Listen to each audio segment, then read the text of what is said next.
Blessed Day Reflection by Abia listeners. My name is Abia Grant, and we are here to reflect on our life journey. We will be discussing topics related to self awareness, self improvement, and mental health.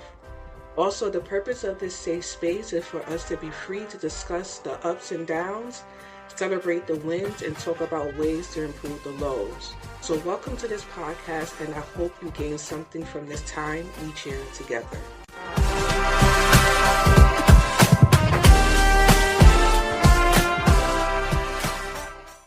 Hello everyone, how you doing? It is your girl Abia Grant. Welcome back to Reflection by Abia. I hope that you are doing well and having a blessed day. I know that I am.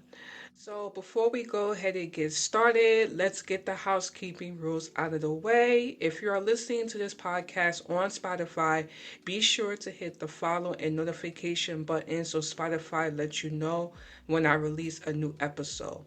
As well, leave me a comment on what you enjoy about the podcast and give me a 5-star rating.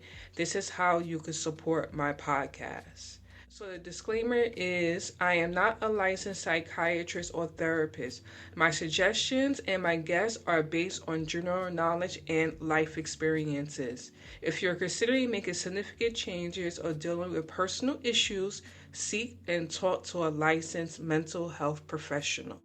So, I have a really good episode for you guys. In this episode, I got a chance to speak with author Justin Wilson about his book Courageous Vulnerability, which shares his personal growth and healing through his poetry and short stories that he has written. In particular, his poem Dark Place explores the journey of rediscovering oneself after the end of a marriage. And he explains how therapy and support from his friends and family aided in him rebuilding his identity and finding a new purpose. His story provides insight and inspiration, and I feel blessed to open up the floor for him to share his book and his life experiences. So make sure you check out Justin's book, Courageous Vulnerability. It can be purchased on Amazon. The link will be in the show notes. So, Justin, thank you for coming on to the podcast episode. I appreciate you being here and talking about your book, Courageous Vulnerability. Guys, we have a really special guest on. It has been a very just a lightning experience to be able to read his book and get a sense of understanding based on my perspective of some of the challenges and lessons that Justin has learned in his life, and we thought it would be a good idea for him to come on and speak about his book and hopefully open up an opportunity for everyone here to hear his message and the things that he has just learned on in his life and everything. Because as we all know, all of us deals with personal struggles and challenges in life. It's all about learning and getting to the other side of being better and moving in a better space. So, Justin, welcome to the podcast. Thank you for having me. So, Justin, let's just start off. Can you just basically tell me a little bit about yourself and about your book, Courageous Vulnerability? Okay, so I have been a poet since I was 14 years old. I will never forget my teacher at the time. One of the teachers at the school came to me and she saw how I was doing my essays and she was like, "You ever considered writing poetry?" And I was like, "No." And then I started writing, and poetry has been a hiding place and an outlet for me. So I Mm-hmm. kind of stuck with it. And then over the years, as people read what I was writing, I kept being told, "Hey man, you should really consider doing a book." And Mm-hmm. during the pandemic, I had plenty of time on my hands and I was locked in my apartment by myself. So I officially went ahead and put my first book together. Then after the pandemic, I kind of had a lot.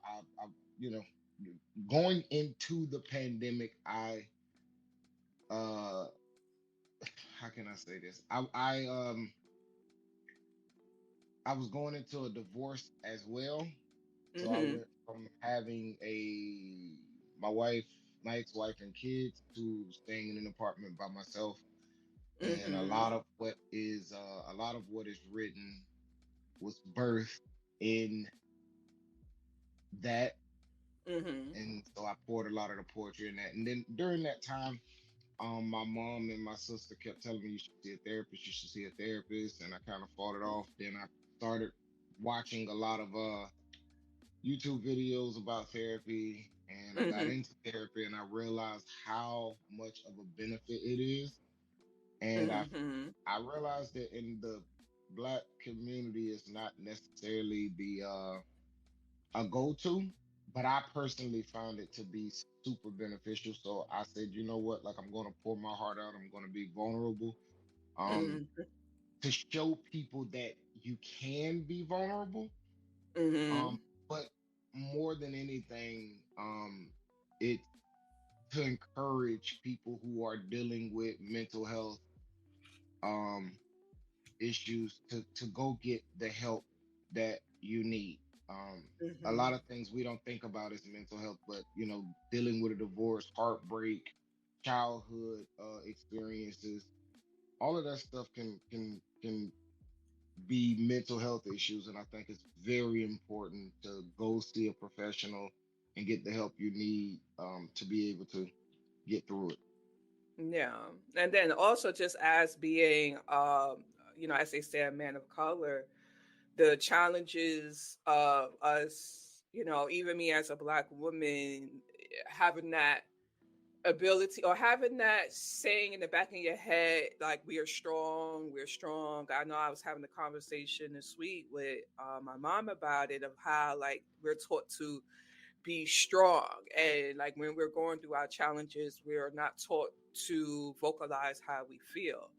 So I'm also like a big advocate of therapy, as well too. It's like we don't have to be strong all the time. It's like we have our challenges like everybody else. A lot of times our challenges are different because of the lives that we have led, or the impact of our upbringing, you know, regards to the lives we've been led. Also, things that's happened with our own family members, and things that has trickled down to the next generation and so forth, that we need to start talking about, mental health and the impact that it does have on our community. Right, absolutely. I think it's important that we do that, especially as, like you say, a black man. Unfortunately, in our culture, we define strength very one way, and Mhm. you don't look at vulnerability as a strength, Mhm. but it is. Mhm. Um, I was having a conversation with somebody and talking about how, if you are a vulnerable male or a male that shows emotions, it's viewed as a weakness.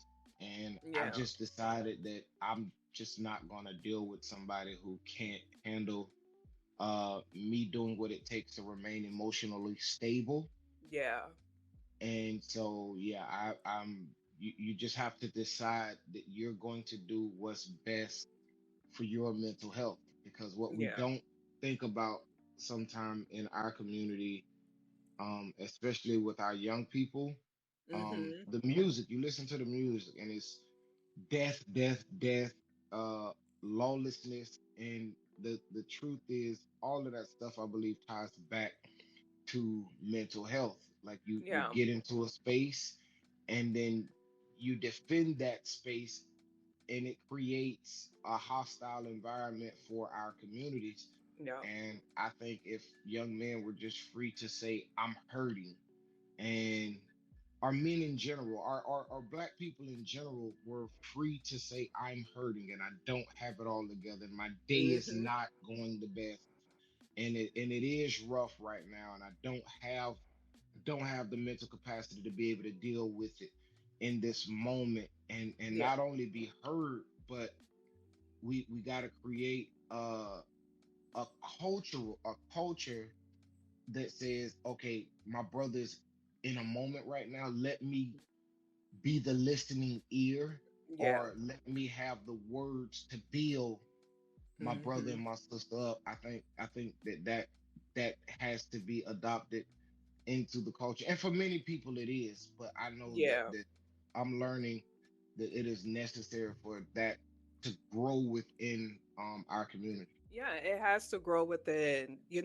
That's the reason why I do these episodes or this podcast is like because I'm like, we need to have more of these messages, and we need to open the floor to give people the tools and things like that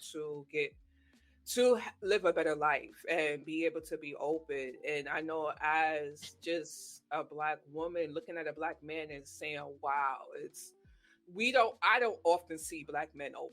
Like it's not, or being vulnerable. It's just not common.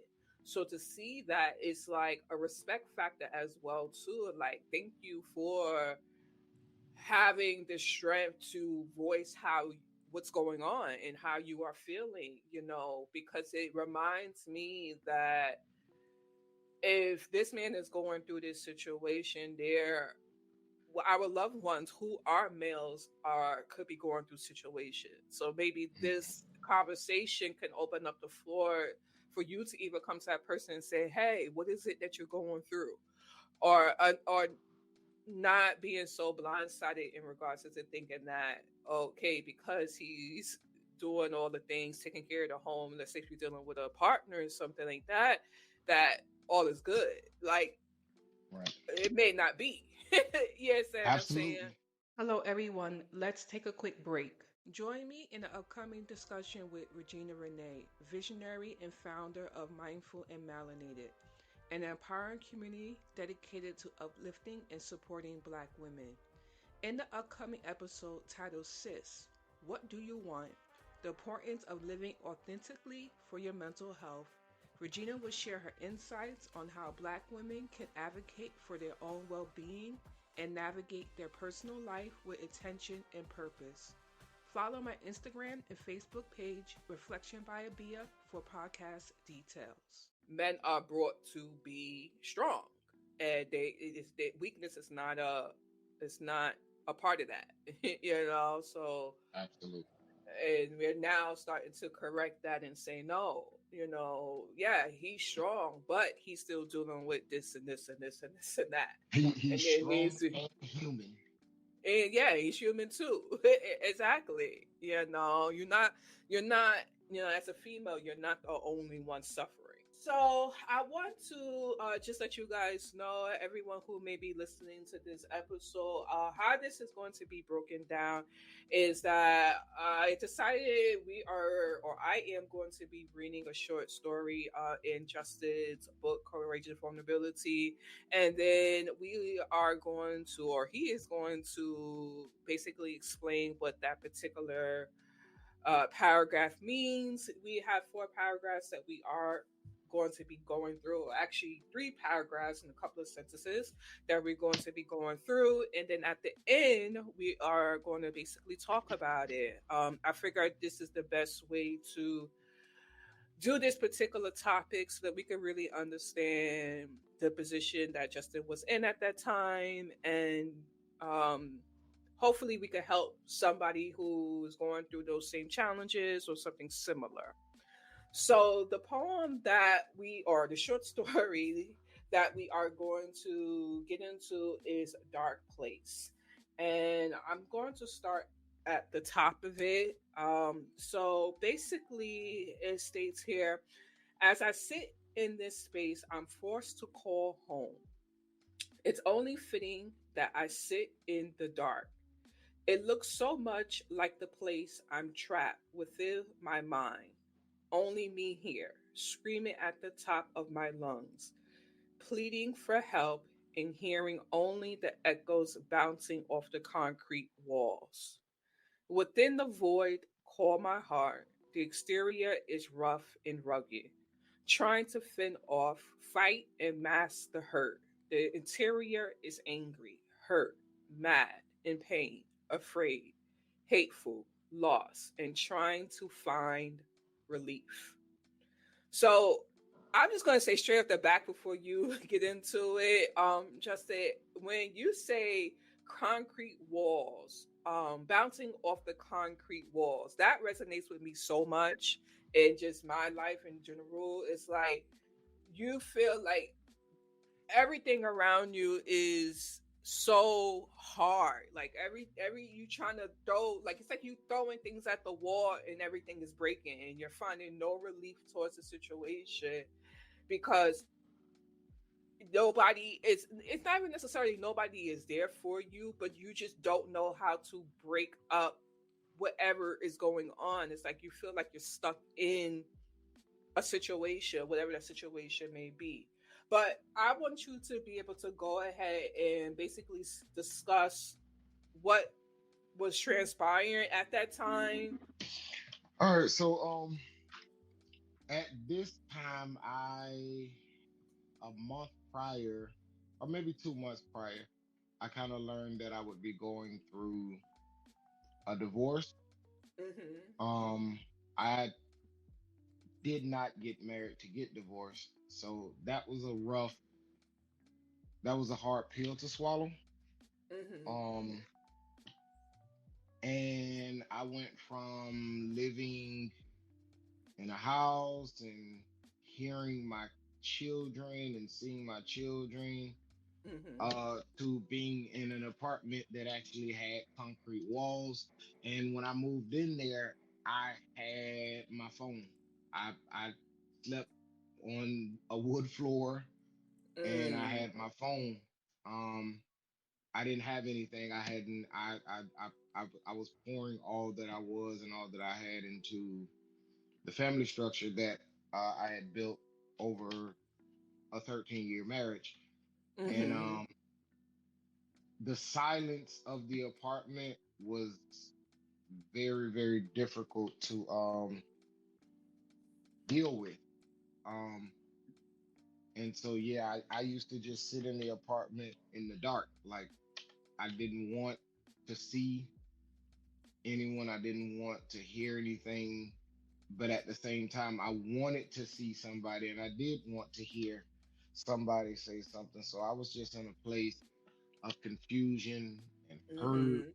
and I was out. It was difficult because I just couldn't believe that I I'm in this place. I'm trying. I was, I felt like I was trying to be a good husband. I felt like I was trying to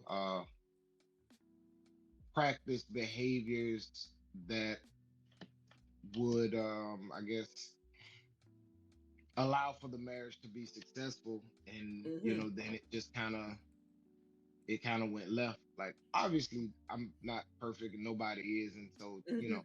uh we had marital issues, but I didn't think that the issues were to that point. Yeah. And I found out I found out the hard way that they were. And Yeah.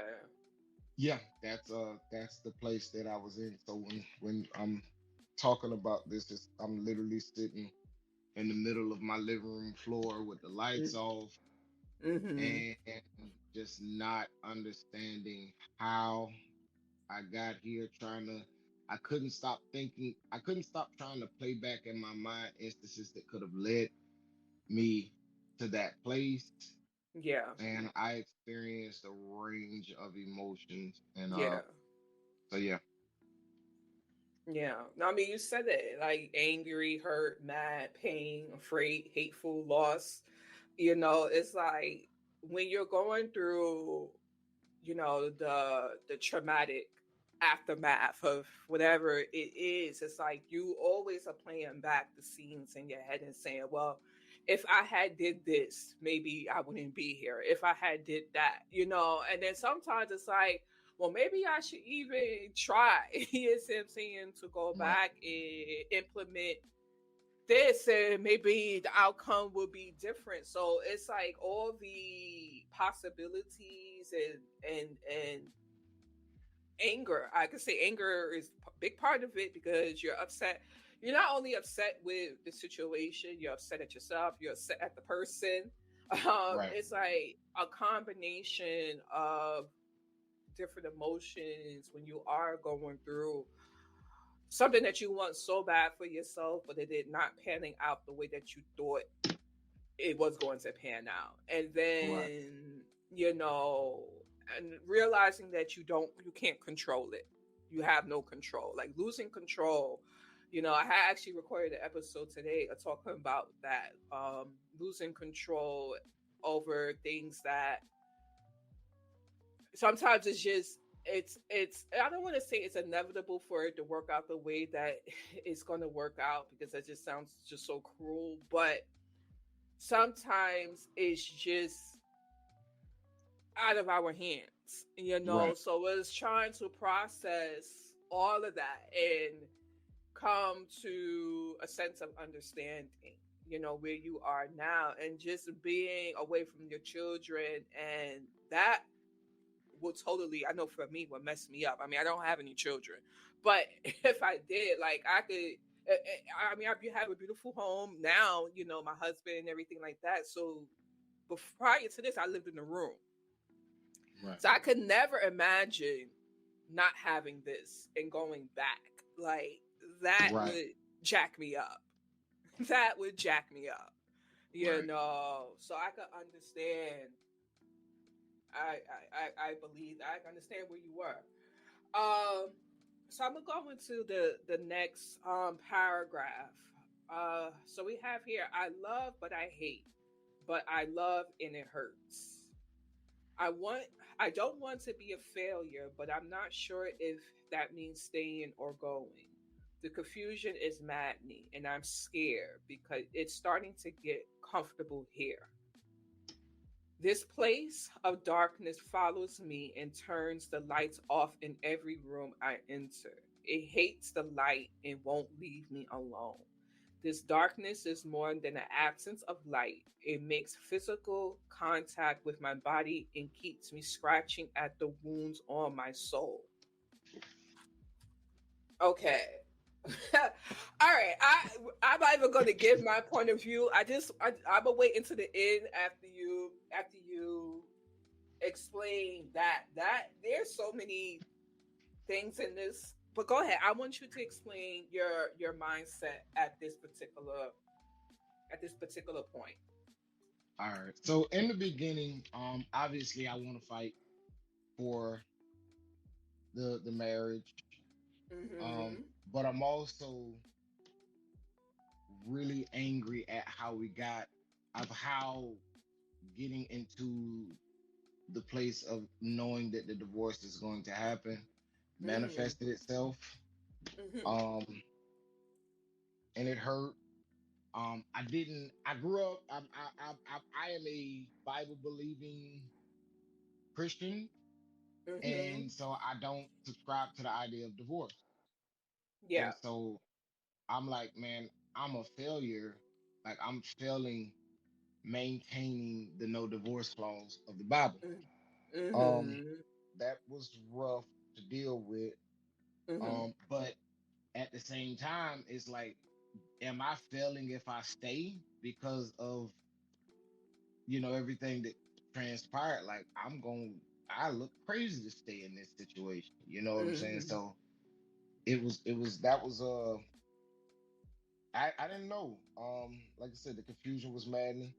Um, and then I got to a place where I was comfortable in the confusion. I was comfortable being angry. I was comfortable with the thought, and I'll just be honest, like it was thoughts of doing things very illegal, Mhm. to try to rectify my feelings and my emotions in that situation.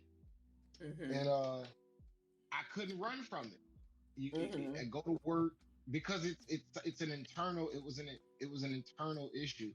So I Yeah. go to work with the anger. I go home with the anger. When I see my kids, I mask the anger. When I get a phone call from the people who I pick up for, um, it was there, and they, how you doing? Oh, I'm fine. You know, because I'm a black man. I gotta be tough. Yeah. Can't tell you that it's bothering me. You know, hey man, I get somebody else. You got to do all of that because you got to maintain the status quo, the expectations of the community and culture in which we're in. But I could. It was difficult shaking the hurt of the divorce. Hmm. I watched a interview yesterday with Tyrese talking about men feel divorced too, and that I felt that divorce. I definitely felt it. I felt it, and it was difficult. It started having a, and this is why I believe it is so important to get your mental health checked out because it can manifest itself. Like Yeah. my mom said that she used to pray for me and was so scared because like in the moment I couldn't see the physical toll that it was taking on me, Yeah. but my mom said it was a darkness in my eyes. I had lost so much weight. Um, Hmm. I looked frail. And when I go look at the pictures now, I'm like, oh wow. But Yeah. at the time, I couldn't even see it. But it was Yeah. having a physical toll on me, and it was a torment. It was a torment to my soul because I couldn't shake. Like I'm like, man, I've disappointed God.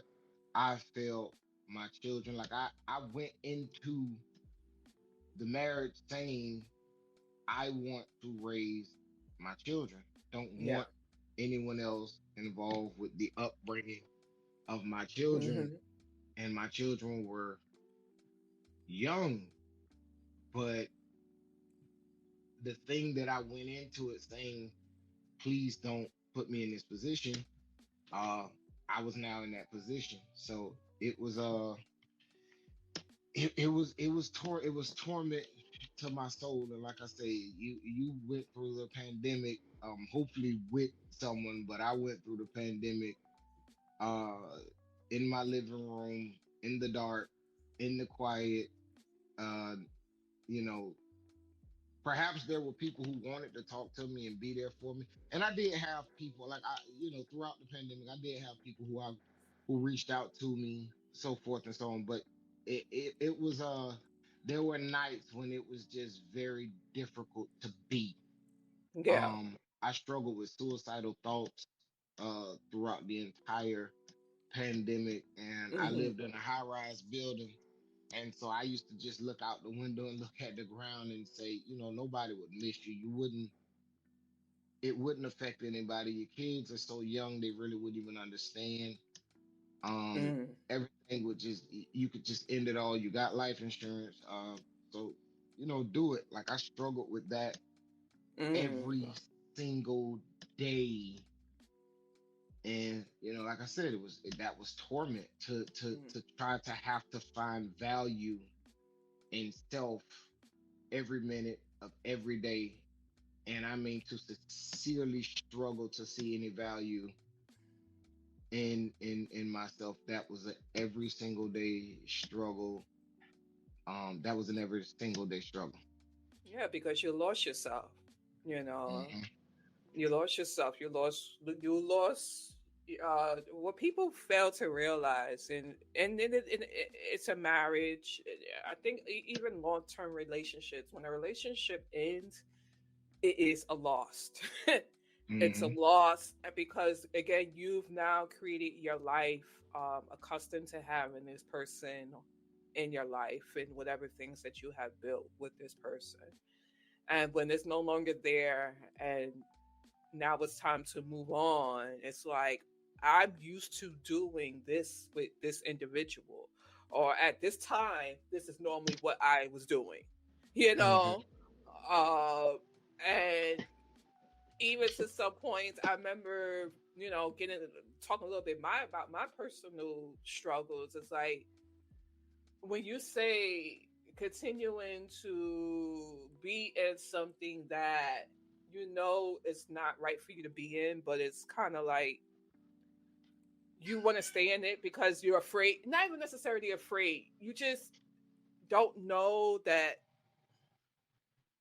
I want to say sometimes I felt for me, I didn't know what was best for me. It's like, okay, in a way, also, I was trying to change this person for the benefit of me. I think if I did this, this was going to change out. This was going to make things better. And then you start to lose yourself um, in the relationship. I feel like a marriage, it is quite differently. It can be quite different because now it's like you have even more, there's even more value on this marriage, making sure this marriage is successful, making Mhm. sure like you done brought your whole family to this point and be like, I'm with this, this man, this woman, and now it's like, oh, things are not working out the way that I expect for it to be. And it's a whole lot of factors that goes into that. So it's like, when it's not there anymore, it's almost in a way like you're banging your head against the wall saying, what the F? Like, and then All right. having to continue your day, having to still go to work, having to still, interact with your children, having to still live your life. You're having to still do all these things, but the piece of you that was there is no longer there anymore. So it's like, what Right. do you do? So I understand that. I 100% get that. Now, one of the things I wanted to ask is during this time in which all this was going on and you were thinking about harming yourself and so forth, outside of your mom, did you have anybody that knew what was going on? Did you try to seek any help at this point, or was this later on down the road for you? So, I had like my mom, I had my sister, and eventually I met someone, my bae who I'm with now. Uh, Mm-hmm. and we were able to like she was just a great help Mm-hmm. to me. I thought she would have took off running, but she didn't. She encouraged me to be in the moment, have the Mm-hmm. experience, and also work my way out of it. And so eventually I did meet someone who was a great help to Mm-hmm. me. But I can say, and this is like what I think people should understand about getting into a place like this. It's not Mm-hmm. always that people want and can't help you.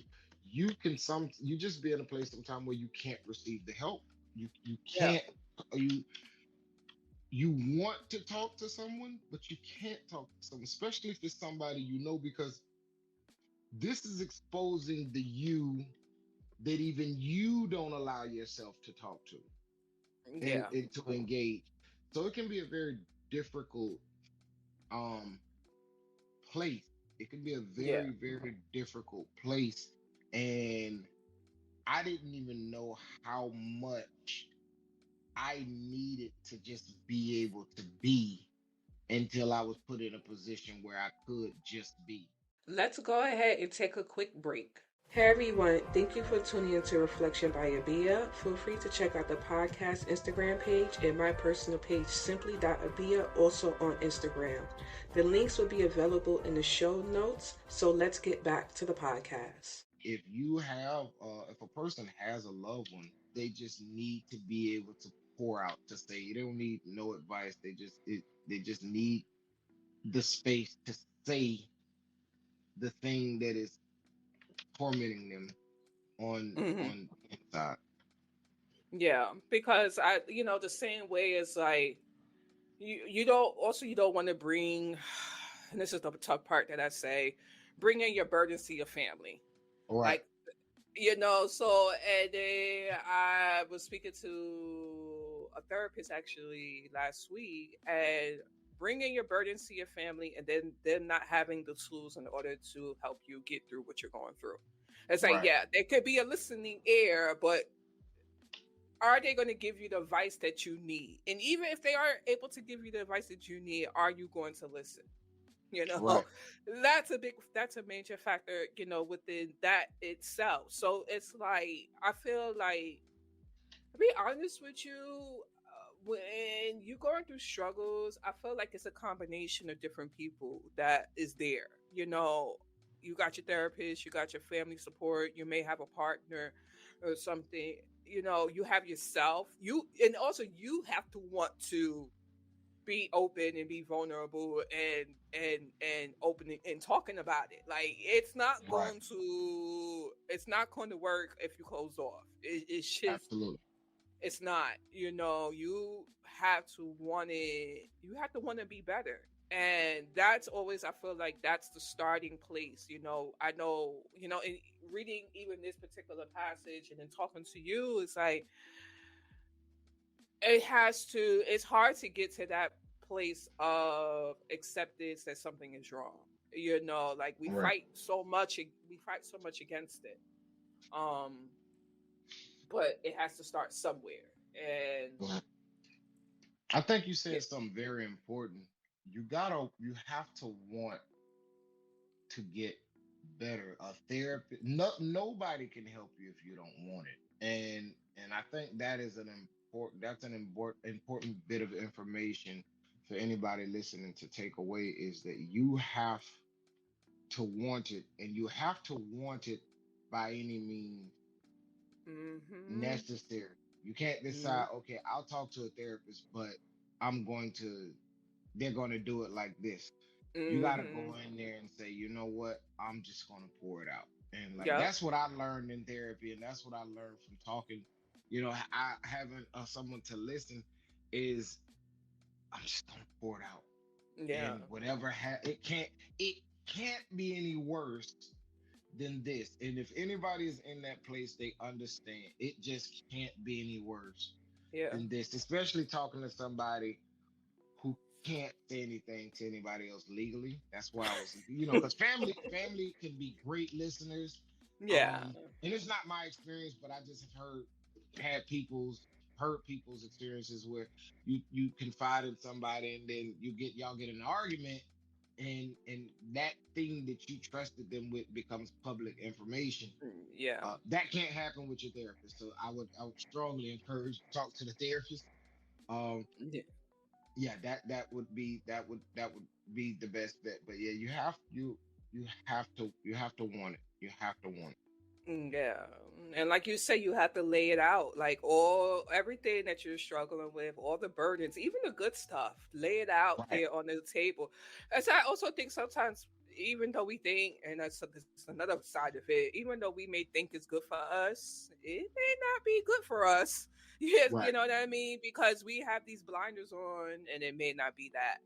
We may not be gaining anything out of it. So I say, talk about all the things that may be going on. And, as you have mentioned, legally, you can't say anything to anybody else. And it was refreshing just to vocalize what was going Yes. on. Yes. Yeah, Absolutely. That being able to vocalize it, I think I never forget when I came into that the knowledge of the power of being able to speak it, and yeah, the weights that fell off, and then the therapist helping me work through those yeah. things so that they can stay off, because you can say it and they'll fall off, but yeah, them things, they sometimes can jump right back up after you knock them off. Exactly. And then what my therapist, he was an interesting he was a very good therapist. Um but he would jot things down. In the back of my head, I'm like, what is he jotting down? And then Hmm. it'll be like weeks later. He'd like, oh yeah, you remember when you were talking about this? And I'm like, what? Like, I don't remember talking about that. And he's like, yeah, you talked about it here, and we were talking about just, particular topic, and you brought that up. I want to dive into that. And I'm like, but that's not even what I came here for. So, Hmm. I came here to talk about X, Y, and Z. He like, okay, no, we're gonna get there, but let's take a step back and talk about that. because it's like they know what to pull out of whatever that you are discussing. They're seeing the triggers, they're seeing the trauma. And then also what I find good, and I'm not sure if you had a therapist where you saw the person in person or through like video, but what I find great with therapy, even talk therapy, is that it's on a webcam. Like, I know everybody is virtual these days, having a webcam and talking, because the therapist is able to see your facial expressions.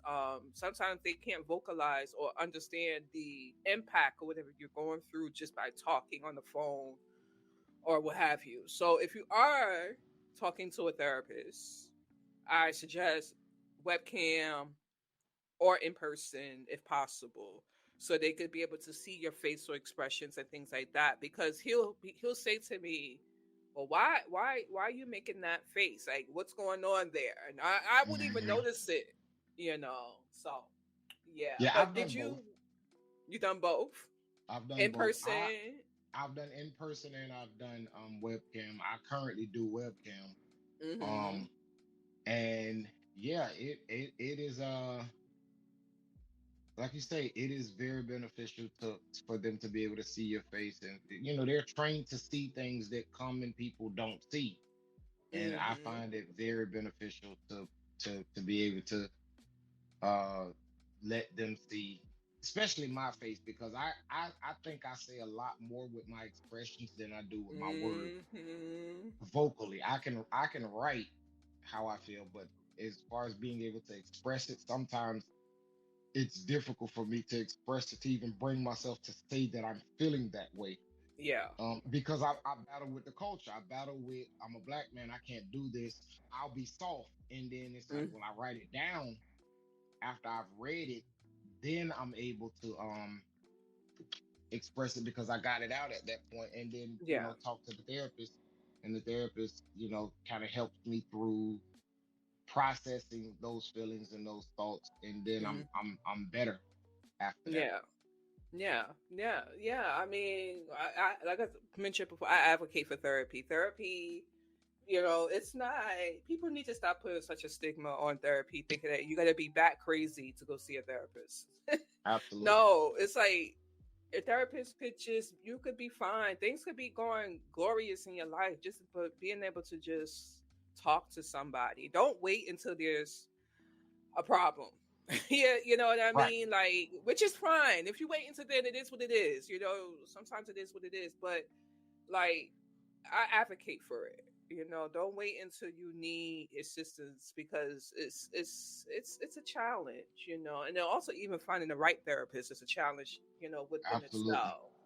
So the longer you wait, the more things can happen in your life that you're going to need assistance with, that you're not going to be able to talk to your family about, or you're not going to be able to talk to your friends about. Like, I always speak about having a support system, and friends is a part of that. But sometimes you can't use that friend, and then sometimes people are Right. going through their own stuff, so they don't Right. want to.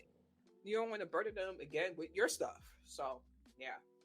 But I'm gonna go ahead and get into the next paragraph, and I'm gonna tie this into the last sentence that's here as well too, because the one after this is only 3 lines, but it says here, "Few have ever been here, and I can hear it in the generic attempts to console me. They speak to the TV version of what they think it must be like, but I walk away trying to smile for the sake.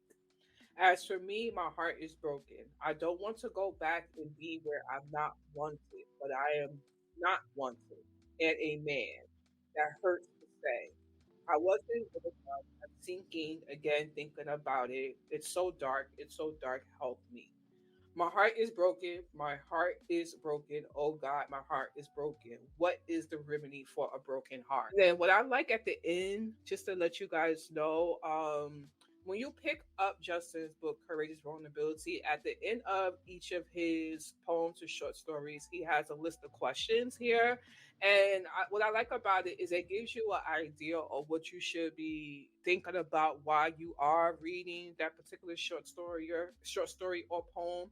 And what I noticed is that when I was reading it and I noticed that he had questions at the end, I was reading the questions before I was actually reading the short story, because it gave me an opportunity to, one, get a foundation with what he's expressing in it, and then it opened up my eyes to be able to relate it to myself.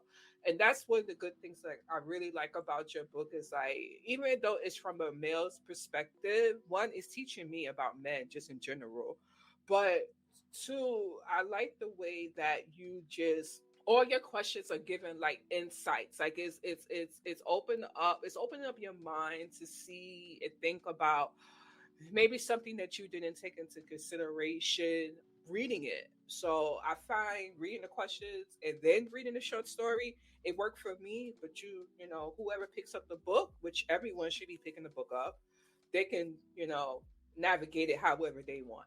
But going back to the end of this short story, and we are talking about Dark Place, just to let you guys know. Justin, can you tell me at the end of this story here, pretty much your mindset? I mean, here is like you say at the end, what is the remedy for a broken heart? So I'm like, wow, like I don't know, because I like you keep like you say to me, men, and you spoke about Tyrese, that men also, they don't like the when they get a divorce or what have you, they're also going through their feelings as well too. And I think a lot what happens with black women, I'm gonna just speak about black women, so I can't speak about all women, is that we think men don't get hurt.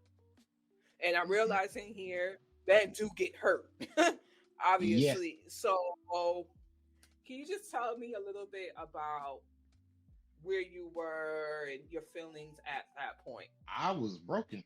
Like I said, I was broken. I was confused. I didn't know. You go into, obviously, you go into a marriage optimistic about the future, saying, okay, this is somebody with whom I'm going to do life with.